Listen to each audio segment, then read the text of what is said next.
Hi everyone, we will continue our search for truth home Bible study lesson today with lesson 10 chart 4. Right. And lesson 10 chart 4 focuses on the persecution faced by the church in the early years. We did talk about the persecution faced by the church in another earlier lesson, though today the events that we look at looks at the event beyond the time of the apostles, beyond the early days of the apostles, right? So Acts chapter 8 verse 1, 3 and 4 captures it quite well. Right, let me read it for us. A great wave of persecution began that day, sweeping over the church in Jerusalem, and all the believers except the apostles were scattered through the regions of Judea and Samaria. But Saul went from house to house, dragging out both men and women to throw them into prison. But the believers who were scattered preached the good news about Jesus wherever they went.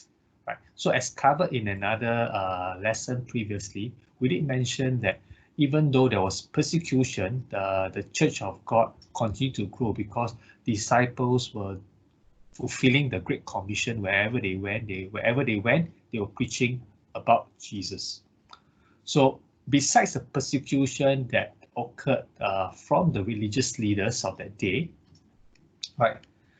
Persecution wasn't just restricted to the religious Jews, but the persecution came from the larger Roman Empire.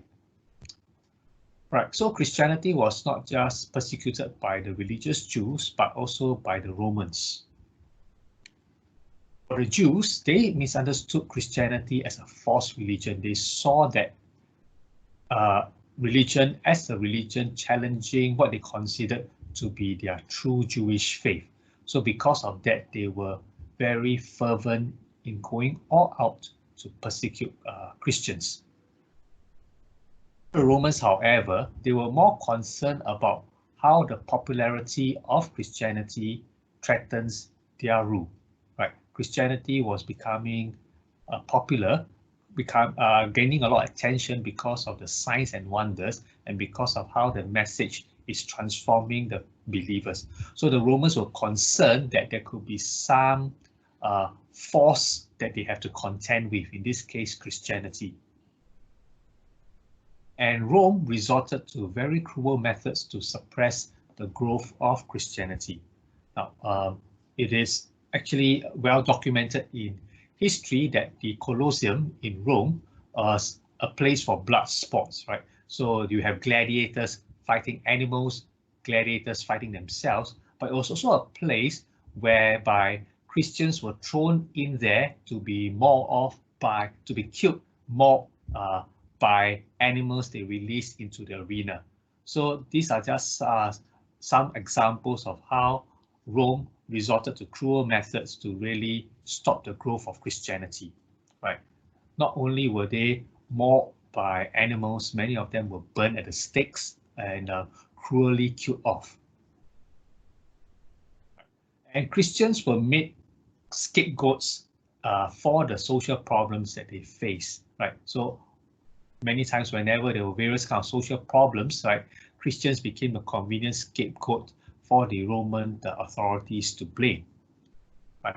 And as a result of this heavy persecution, right, many of the Christians have then gone underground, and again, all these are well captured in history about how Christians have gone and lived in the catacombs, right? This is basically places they are underground, right, in the cities. So as we close up this particular lesson, this particular session, let's take note of a few important notes. If you can see the verse at the bottom there, this is said by Jesus himself. You will be arrested, persecuted, and killed. You'll be hated all over the world because you are my followers, but the one who endures to the end will be saved.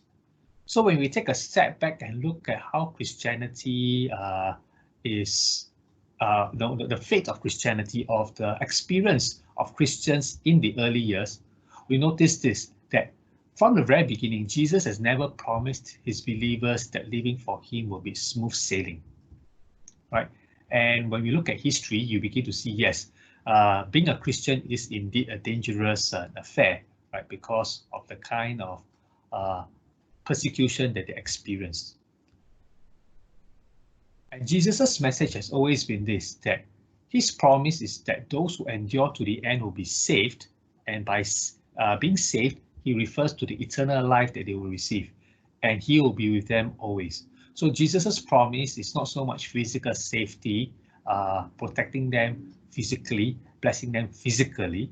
His main promise is that, even if they will be arrested, persecuted, killed, hated, right?